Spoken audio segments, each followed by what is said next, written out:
Chapter 6, Wrong Turns, Dealing with Past Failures.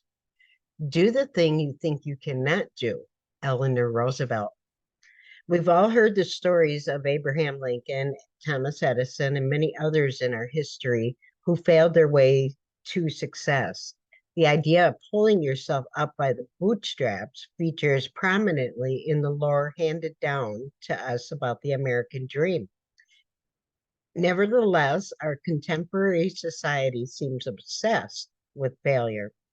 Print and TV news almost exclusively feature scandals, disasters, catastrophes. To be fair, the media reports whatever attracts the greatest audience. So it's unfair to blame news outlets for our culture's fixation on failure. A matter of focus. In sharp contrast to popular media, all the gurus of success, from Wallace Wattles to Anthony Robbins, and including Napoleon Hill, empathetically stress the importance of celebrating and focusing on one's success while learning from anything one might consider failure. On his way to creating his most famous invention, Thomas Edison, the story goes, made 10,000 attempts to create an incandescent light bulb. Rather than considering these efforts as failures, Edison said he had simply first discovered 10,000 ways a light bulb wouldn't work. This lesson was critical to my early success. Most people would consider my childhood to have been a recipe for failure. My father was a raging alcoholic who frequently acted out in violence. After one of these episodes, when my mother was hospitalized, social services removed me from my home. And after troubled years in foster care, I wanted more than anything to fit in and be accepted and loved. To fit in with the other kids in high school and to gain their friendship, I did something really foolish. I stole a beer truck, took it for a joyride, and used the beer to throw a huge party. My popularity skyrocketed, but it was short-lived. The authorities wanted to make an example of me, so they arrested me 2 days before my graduation. The local paper printed my picture and called the incident Willingston's biggest beer bust. Though I was still a minor, I was prosecuted as an adult and charged with a felony. I went to prison for a short time. People have one of two responses from spending time in prison. The majority of convicts feel that somehow they are victims. This outlook leads to behaviors that result in longer sentences and return visits to prison. Fortunately, I was among the minority of inmates who respond to prison as a wake-up call. After just a few days in prison, I declared to myself, this is not where I'm going to spend my life. Whatever it takes, I am never coming back here. I wasted no time making good on that promise. While I was still in prison, I took 2 semesters of classes towards my AA degree in automotive engineering.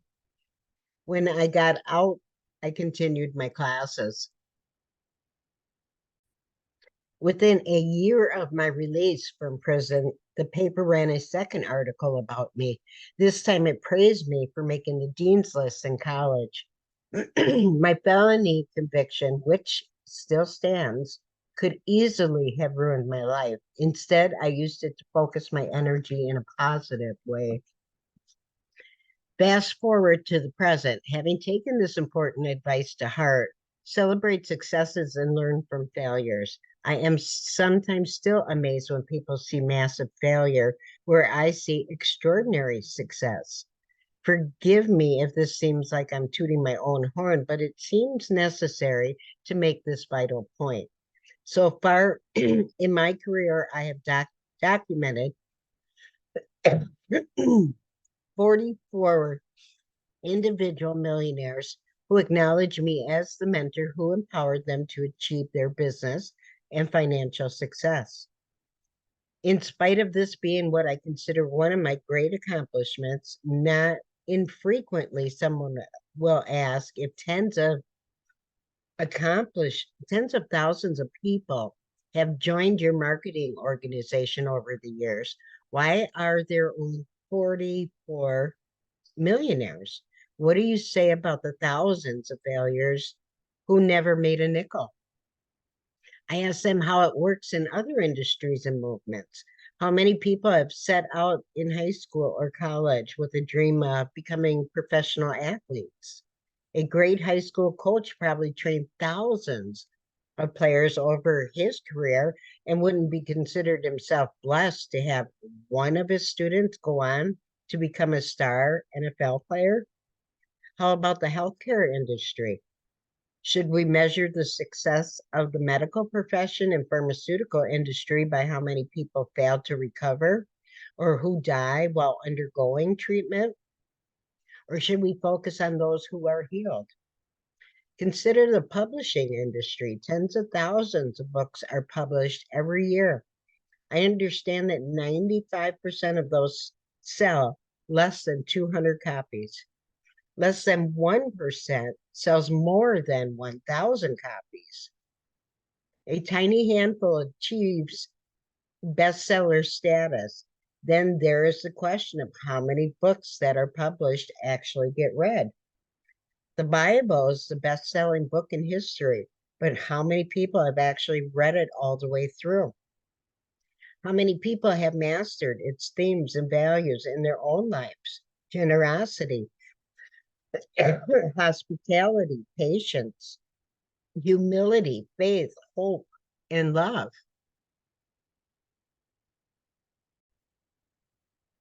Does our failure to apply this wisdom to our lives mean that God or the Bible authors should be considered failures? The parable of the sower featured in the previous chapter agrees with the philosophy of the success gurus and suggests that we celebrate the seed sown on good soil that brings an abundant harvest and not let ourselves be troubled by the seed that fails to bear fruit. What you desire from life determines what you make of failure. If you have a dream and you desire a way to achieve it, you look at failure as a stepping stone. But if you want your life to be stable, predictable, and untroubled, you will find in failure a respectable excuse to settle for the life that you have.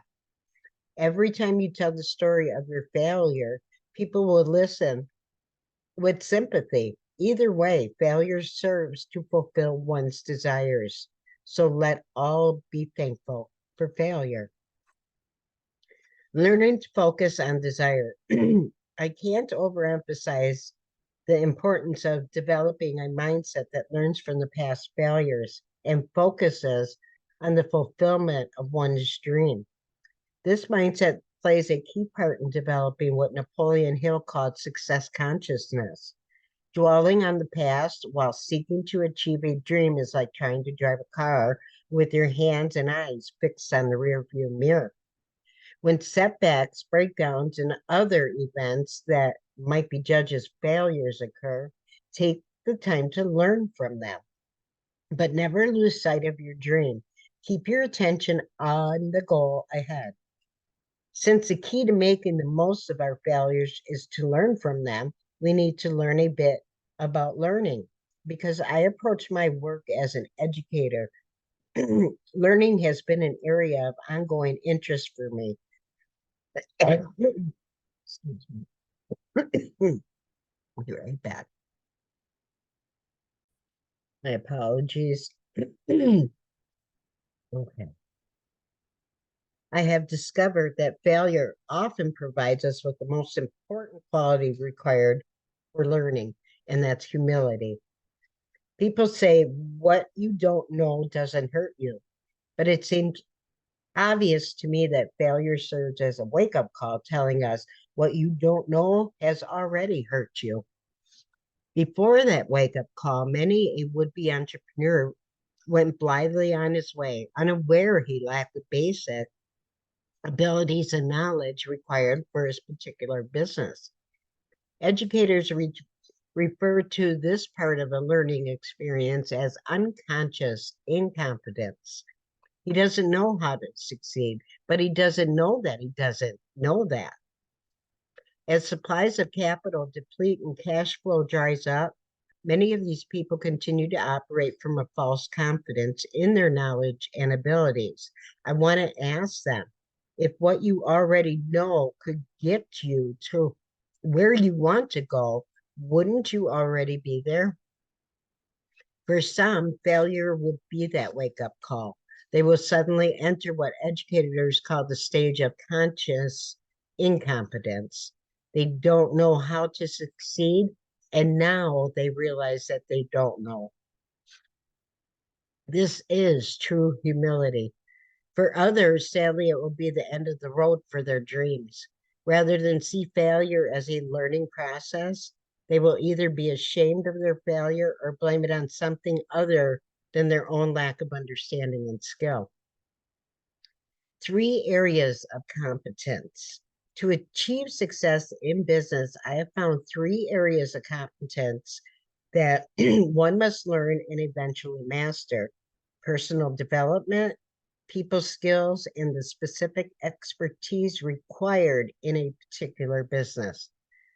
While it may be possible to learn most of these through trial and error, I, I recommend a more streamlined approach. Find a mentor with a proven track record and go to school. Either way, you will have to subject yourself to a learning process. In other professions, people understand that education is indispensable. Nobody wants a doctor or lawyer who didn't complete his or her training. It's true in business as well. The price of success is paid in advance. Number 1, personal development. The first area of competence, personal development, may be the most critical. It has often been said, for things to change, you have to change.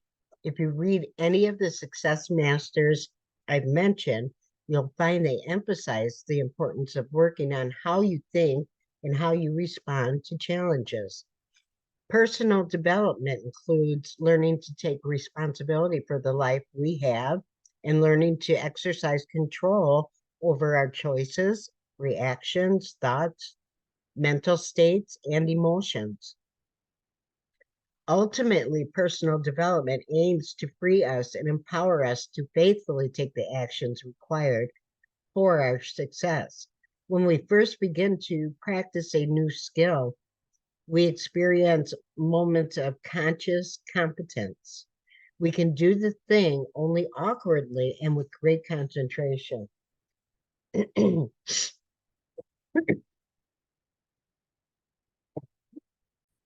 When we first begin to practice a new skill, we experience moments of conscious competence. I think I already read this, my bad. We can do the thing only awkwardly and with great concentration.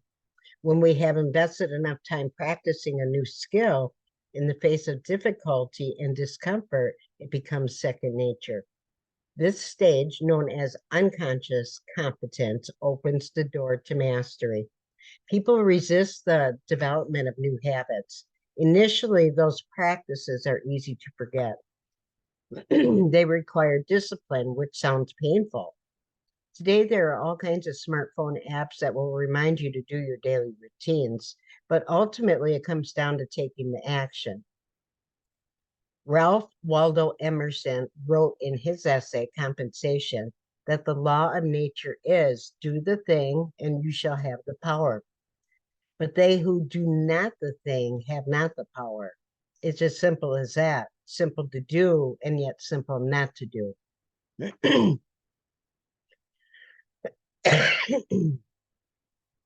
You may have noticed that many heroic figures perform these practices with solemnity and ceremony. I was fascinated watching the movie Braveheart as the warriors carefully painted stripes on their faces and danced fervently as a former right before the battle.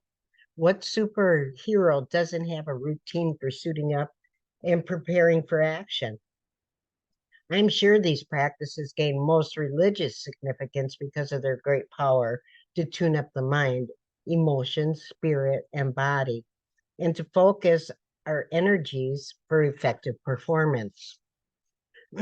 When someone told me these practices are known as rituals, what I heard was rich uos, Richuals. To me, that made perfect sense. Every successful person I know has a collection of routines that he or she faithfully practices to train the mind for success consciousness. Over time, these enrich the way one thinks. The one ritual that all of my mentors practice faithfully involves reading and listening to inspiring, edifying books and presentations. For more than 2 decades, I have followed a daily routine of filling my mind with inspiring ideas from other successful people. This practice started when I began reading Think and Grow Rich every morning and every evening. After I read it about a dozen times, I asked my mentor to recommend other books. Later, I began listening to audio tapes of people like Jim Rohn, Zig Ziglar, Bob Proctor, Earl Nightingale, Tony Robbins, and many others. I paid thousands of dollars to build my library of books and audio programs. Today, you can watch videos of many of these same wise teachers for free on YouTube. Just search for any of the names I have mentioned or by terms such as inspiration, leadership, and success. Another wonderful ritual I have incorporated into my life for decades is the practice of gratefulness. As part of my quiet time each morning, I give thanks for all the blessings that are daily poured into my life. You may be thinking, I'd be thankful too. If I had your income, it's important to understand that I began this ritual when the bill collectors were swarming like flies. I got the idea from reading Og Mandino's wonderful book, The Greatest Miracle in the World. Since then, I've discovered that virtually all success teachers urge followers to develop a practice of thankfulness. It makes perfect sense. It's hard for me to understand how people can expect more from the universe or from life when they aren't grateful for what they already have. When Oprah was asked to name the one thing she credits most of her success, she described her practice of keeping a gratefulness journal. Long before she began her astonishing media career, Oprah began and ended her days by writing down all the things for which she was grateful. The fact that all successful people practice such ritual points to the secret that clearly distinguishes winners from the masses in life. Winners realize that they can shape and pattern of their thoughts and beliefs, and they make it their top priority to do so. It was Tony Robbins who helped me fully understand this. The key to unlock your personal power, Tony asserts, lies in your ability to change your mental and emotional state at any time and in the blink of an eye. This realization produces one of the essential pops at the core of any worthwhile program of personal development. Reading one book probably will not bring about this pop for you, but engaging diligently in these kind of rituals over time will almost certainly produce this pop and many others that will set you on the road to success. In every way, the price of success is paid in advance. Number two is people skills. The second area of competence requires for success in business involves people skills. Success in any field requires a fundamental understanding of what works in dealing with people. Interpersonal skills plays an essential role in my business, and so I discuss them at length throughout this book. In many ways, the people skills that empower you in business grow naturally out of your personal development. Advances in personal confidence, competence, and self-esteem foster winning ways with other people. Openness, respect, patience, and generosity. The core competency in the area of people skills involves respect and appreciation for all varieties of human beings. Learning to listen with genuine interest and compassion for the unique values, ambitions, concerns, fears, and dreams of each individual must be a goal of each person who aspires to leadership in business. And number three, business specific skills. The final area of confidence for success in business involves learning the particular skills and practices of the business or enterprise we choose to build. In any given enterprise, there are a half a dozen skills or competencies that collectively determine success or failure. Ultimately, business is about building a satisfied customer base. Each enterprise has an approach to finding, contacting, and serving their customers. As with all these areas of competency, the key to success is to master the mundane. That means you must find out what works to attract and retain customers. Do it routinely, practice it, and master it. Though the essence of the effective business operation can be distilled down to a handful of competencies, getting a business started, getting most streams into operation requires many steps. Discovering complete incompetence in one area or finding that one cannot, for any reason, execute one step in the process will often stop a person in his tracks. Instead of focusing on the thing that you can't do now, find the steps that you can take. Take all of the steps that are possible today. These steps, taken as acts of faith, seem to trigger something in the universe or in your mind, and suddenly the doors open that allow you to do the step you thought you couldn't. Do the simple steps to train your mind to think, I can do this. Never hesitate to ask for help. An expert can point out your blind spots, the unconscious incompetence, if you are open to it. When you embrace the feedback of an expert, often something pops open. There is an aha moment, and you will see with new clarity. You shift from wondering about your future to a realization and a determination about how it will turn out. When your pop occurs, suddenly you know that you know that you know your dream will become a reality. It will become real because you say so. And you will not back down until it happens. Years ago, when you decided you would get your driver's license, you determined to keep taking that test until you passed, right? The matter was settled in advance. When such a pop occurs, suddenly you find you are doing the thing you thought you couldn't. You are moving toward your goal, and your life will never be the same. Questions for discussion, reflection, and action. Number one, how has past failure held you back from reaching your dreams? Number two, what is there to learn from your failures? Number three, which of the three areas of competency are you ready to go to work on? And number four, what rituals will you put in place to begin to develop your success consciousness?